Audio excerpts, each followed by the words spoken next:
Que la paix soit sur vous les amis, une vidéo sur le sujet des soucoupes volantes. Qu'est-ce qu'il y a à dire sur les soucoupes volantes? Eh bien, déjà que c'est un sujet sur lequel nous sommes quasiment tous manipulés. De quelle manière? Il y a un clivage entre ceux qui croient aux soucoupes volantes et aux extraterrestres et ceux qui ne croient ni aux soucoupes volantes ni aux extraterrestres. Et c'est là qu'est la manipulation. Car autant il y a d'excellentes raisons de croire aux soucoupes volantes, autant il n'y en a pas de croire aux extraterrestres.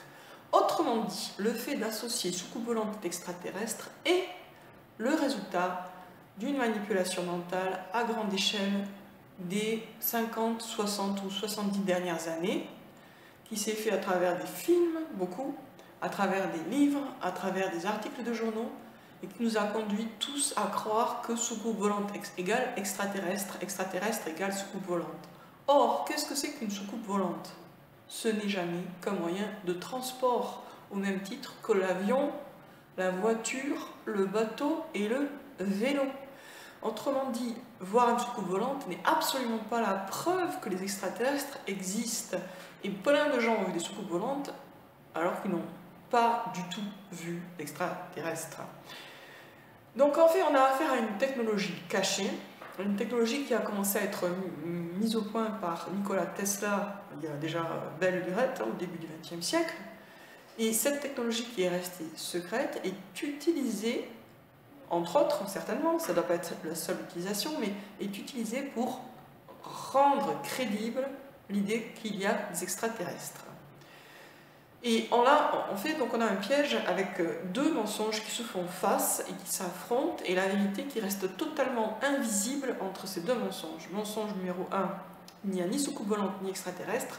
Mensonge numéro 2, il y a des soucoupes volantes et des extraterrestres. Alors, pourquoi veut-on nous faire croire à l'existence des extraterrestres? Je pense qu'il y a plusieurs raisons à ça, mais que peut-être toutes les raisons ne sont pas encore apparues. C'est-à-dire qu'on a affaire à un plan qui est plutôt en cours et qui n'est pas terminé. Et c'est peut-être pour ça qu'aujourd'hui, on ne peut pas vraiment comprendre complètement pourquoi on veut nous faire croire à l'existence des extraterrestres. Mais ce qui est certain, c'est qu'une soucoupe volante, ce n'est jamais qu'un moyen de transport. Et c'est ça qu'il faut comprendre. Même s'il est différent de l'avion, et même si il y a une technologie qui n'est pas du tout connue du grand public, et qui donc paraît un peu mystérieuse et surnaturelle, il n'en reste pas moins que c'est juste un moyen de transport. Donc l'idée que les soucoupes volantes sont forcément la preuve de l'existence des extraterrestres, c'est juste une construction idéologique qui ne repose que sur du vent. Et donc il faut séparer totalement les deux sujets. Soucoupe volante c'est une chose, extraterrestre c'en est une autre, et on ne prouve pas l'existence d'extraterrestres par celle des soucoupes volantes. Voilà. Donc d'après moi, et je dis ça, alors là je ne vais pas pouvoir le prouver en détail, mais après avoir fait beaucoup de lectures sur le sujet, y compris la lecture de deux biographies de Nikola Tesla, mais pas seulement, il y avait un bouquin entier en anglais qui était super intéressant, mais là je ne pourrais pas vous redonner le titre, je l'ai oublié, mais qui montre très bien finalement comment justement on a été conditionné pour associer ces deux sujets qui en réalité sont totalement distincts, le sujet soucoupe volante et le sujet extraterrestre. Donc là pour moi c'est un exemple de manipulation mentale et comment en fait les élites ou pseudo-élites utilisent des technologies qu'ils gardent secrètes pour nous faire croire à certaines théories, certaines idées fausses. Et aussi pour faire des clivages dans la population en opposant un mensonge à un autre mensonge.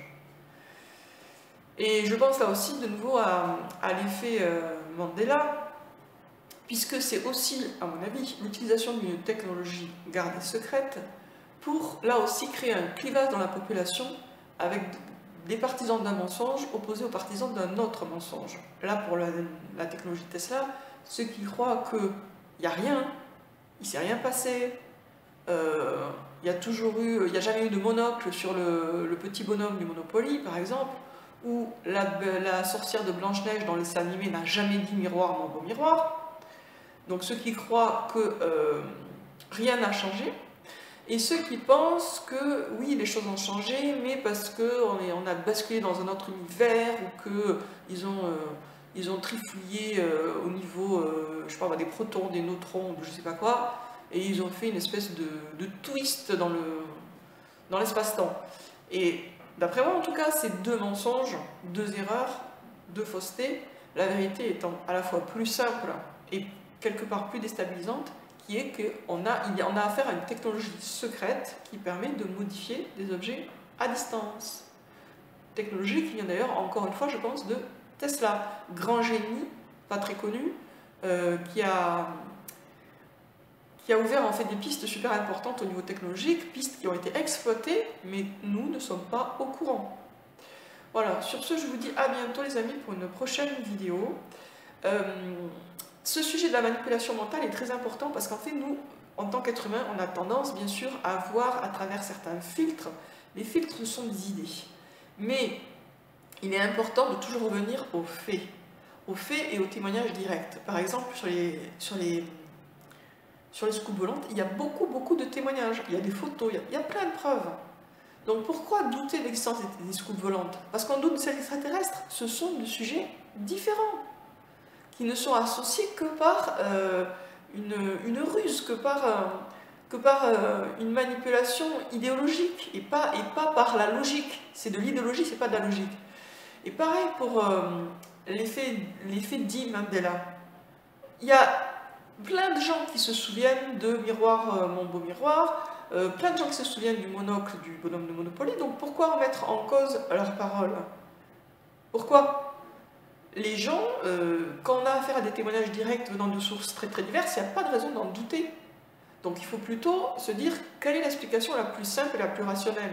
Ben, pour moi, c'est encore une histoire de technologie secrète.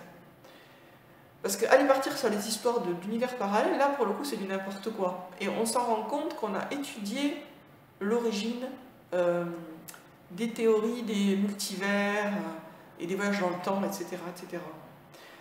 Voilà, sur ce je vous dis à bientôt les amis pour une prochaine vidéo. Je ne sais pas si vous serez très convaincus, je sais que c'est difficile de franchir le pas mentalement et de se dire ok, donc effectivement ce sont deux sujets radicalement différents. Soucoupe volante d'un côté, on peut ranger les soucoupes volantes parmi les moyens de transport finalement, on peut mettre bus, soucoupe volante, et ça fera une série. Donc je sais pas moi, le cheval, le vélo, la voiture, le bus, l'avion, la soucoupe volante, l'hélicoptère, tout ça c'est une série. Et quand vous voyez un bus, vous ne dites pas c'est la preuve que des extraterrestres existent. Pourquoi vous ne dites pas ça? Vous allez me dire oui parce que je suis déjà rentré dans le bus. Ok, vous n'êtes pas rentré dans une soucoupe volante. D'accord. Mais c'est surtout parce qu'il n'y a pas eu toute cette construction idéologique autour du bus. Bon, vous allez me dire que ce ne serait pas possible puisque le bus on le prend. Oui, c'est vrai. Mais les avions par exemple, un peuple sur une île sauvage qui voit passer des avions dans le ciel, il pourrait aussi se raconter que ces avions sont dirigés par des extraterrestres, puisqu'ils ne sont jamais eux-mêmes rentrés dans l'avion. Mais ils ne se le racontent pas, pourquoi? Parce qu'ils ne sont pas mitraillés par des propagandistes, finalement, qui cherchent à leur bourrer le crâne de l'idée que voilà, cet avion, c'est la preuve de l'existence des extraterrestres. Je ne sais pas si vous comprenez mieux là maintenant avec ça.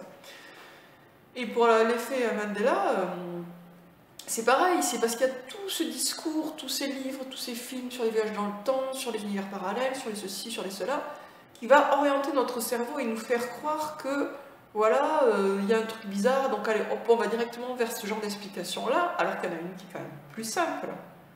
Les objets peuvent se modifier matériellement, manuellement, donc pourquoi pas à distance? Ça paraît difficile à croire, mais avec la technologie, les progrès de la technologie, comme je vous dis, on n'est pas au courant de tous les progrès qui ont été faits au niveau technologique. Nous, on a 50 ans ou 60 ans de retard par rapport à la technologie qui est maîtrisée par les pseudo-élites. Donc il faut envisager plutôt cette explication-là, qui est toujours plus simple, plus rationnelle, que d'aller partir dans des suppositions du type science-fiction, qui sont elles-mêmes justement de l'idéologie et de la manipulation mentale. Voilà, sur ce, je vous dis à très bientôt les amis pour une prochaine vidéo. Bonne soirée si c'est pour vous le soir.